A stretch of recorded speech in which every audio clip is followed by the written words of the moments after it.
मैं जिलाधिकारी कार्यालय इटावा पर आया हूं। आज किसान संयुक्त मोर्चा के जो पदाधिकारी हैं, भारतीय किसान यूनियन संयुक्त मोर्चा के, उन्होंने जिलाधिकारी कार्यालय पर ज्ञापन दिया है जिलाधिकारी जी को। आखिर समस्या क्या? मेरे पास अनुभवी हैं और अनुभवी व्यक्ति हैं। मैं सर से कहूंगा, जिला किसान यूनियन में महासचिव हैं, उत्तर प्रदेश से महासचिव हैं। सॉरी, क्या कहना चाहते हो सर? आज जो ज्ञापन दे रहे हो उसके विषय पर जानकारी दें सर। लोकतंत्र में जितने भी राजनीतिक दलों ने शासन किया है विगत वर्षों में, तो उसमें हमेशा ये देखा गया है कि लोक कल्याणकारी बात चलती है। और लोकतंत्र का मतलब ही होता है कि ये जनता का शासन है, जनता के लिए है और जनता के द्वारा होता है। यहाँ पर कोई भी शासन सत्ता जनतंत्र के बिना या जनतंत्र को दरकिनार करते हुए अपनी हुकूमत को किसी भी तरीके से जनता के ऊपर थोप नहीं सकती है। लेकिन इस बीजेपी सरकार का शुरू से ये रहा है कि इसने हमारे जो मौलिक अधिकार हैं, जो फंडामेंटल राइट्स हैं, भारत का जो संविधान है और जो इसका लोकतंत्र है, इसको पूरी तरीके से कुचल के रख दिया है। उसका कारण क्या हो सकता है, हम समझें या न समझें, क्यों जब सरकारें तानाशाह बन जाती हैं तो उस समय ये सरकारें कहीं न कहीं अपना एक पुट तैयार करती हैं अलग से।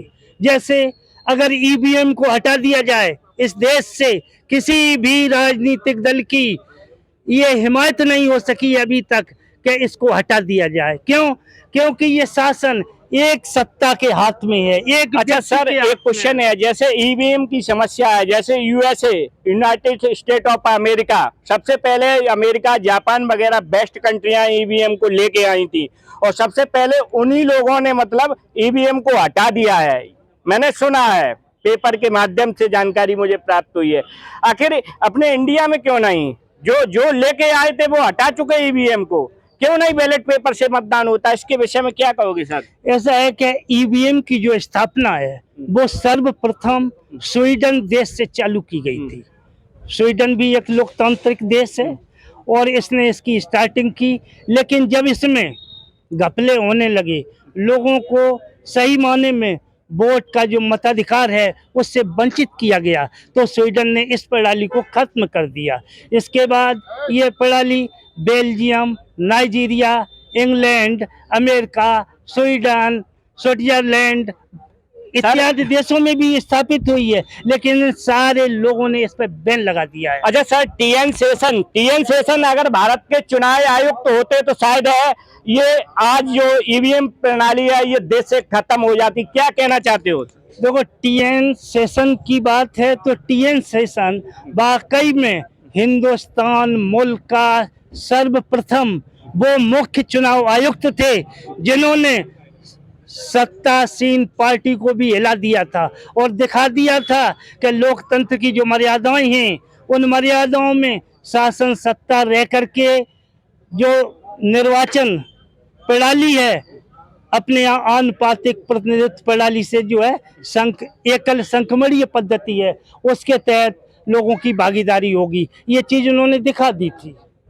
वैसे अपने देश में राजतंत्र है, राजतंत्र का प्रजातंत्र, और लोग बताते हैं कि यहाँ राजतंत्र चल रहा है, राजा का लड़का ही राजा होगा। लेकिन प्रजातंत्र में, डेमोक्रेसी में क्या है, जिसे जनता वोट देगी वही राजा होगा। कहीं ना कहीं किसान यूनियन के ये लोग बता रहे हैं राजतंत्र है या प्रजातंत्र, क्या कहोगे आप? देखो, कहने के लिए तो लोकतंत्र प्रणाली से सन 2014 में ये प्रधानमंत्री बना, लेकिन धीमे धीमे एकाधिकार होता चला गया।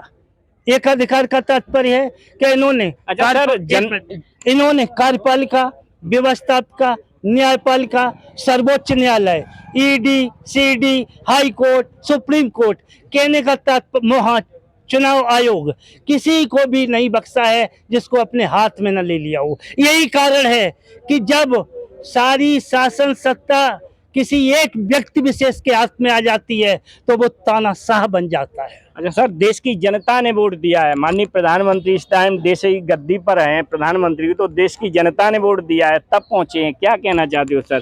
भाई जनता ने चुना है। देखो, जनता ने उस समय चुना था सन 2014 में, जब इन्होंने सारी मीडिया को, सारे तंत्र को अवगत करा दिया था कि हम एक स्वशासन की स्थापना करेंगे, लोगों को न्याय दिलवाएंगे और निचले पायदान तक काम करके दिखाएंगे, जो अभी तक किसी भी पॉलिटिकल पार्टी ने, जो शासन सत्ता पर सत्तारूढ़ हुई है, उसने करके नहीं दिखाया। लेकिन इसके बाद का जो चुनाव है वो पूरी तरीके से ईवीएम पर आधारित है। अब लोकतंत्र नहीं रहा, अब ये राजतंत्र और शाही तंत्र में स्थापित हो चुका है। राजतंत्र और शाही, बहुत बहुत धन्यवाद सर। जैसे का बता रहे हैं सर, कहीं ना कहीं चुनाव जो प्रणाली है, जो ईवीएम मशीन से वोटिंग होती है अपने देश पर, किसान नेता आरोप लगा रहे हैं कि बैलेट पेपर से चुनाव करे जाएं, तभी पूर्णतः ईमानदारी से चुनाव और वोट गिर पाएंगे।